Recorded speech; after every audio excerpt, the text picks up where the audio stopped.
Welcome to the Green Portal, a forum for issues related to people, politics, and economy as it affects our planet.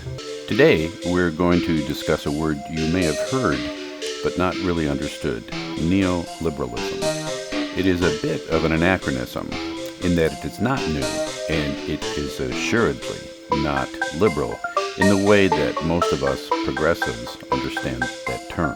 Here is a video from one of the people I really respect, George Monbiot, who describes neoliberalism better than anyone else that I've heard.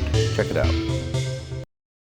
Neoliberalism is a way of defining human beings by the market. And while it began as a sincere philosophy, it very quickly became a self-serving racket, which effectively exempted billionaires and large corporations from the constraints of democracy, from paying their taxes, from not polluting, from having to pay fair wages, from not exploiting their workers.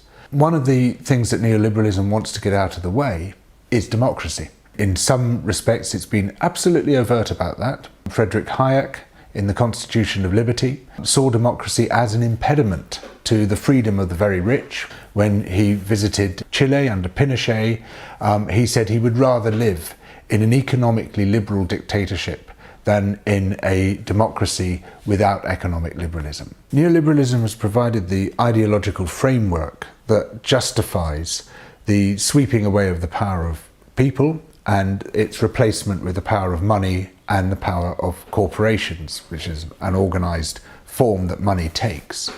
And it's been extremely successful in this respect, leading to the mass deregulation of those corporations, including the deregulation of mergers and acquisitions, allowing them to form a new wave of monopolies, banks too big to fail, corporations too big to fail, privatised public services too big to fail, all of which end up getting bailed out by the state because they simply can't function in the real world because they are not sufficiently subject to the constraints that people would wish to impose on them, and they tend necessarily towards crisis without that state intervention. So there's a profound irony here in that neoliberalism was supposed to get the state out of the way, but it requires intense state involvement in order to function.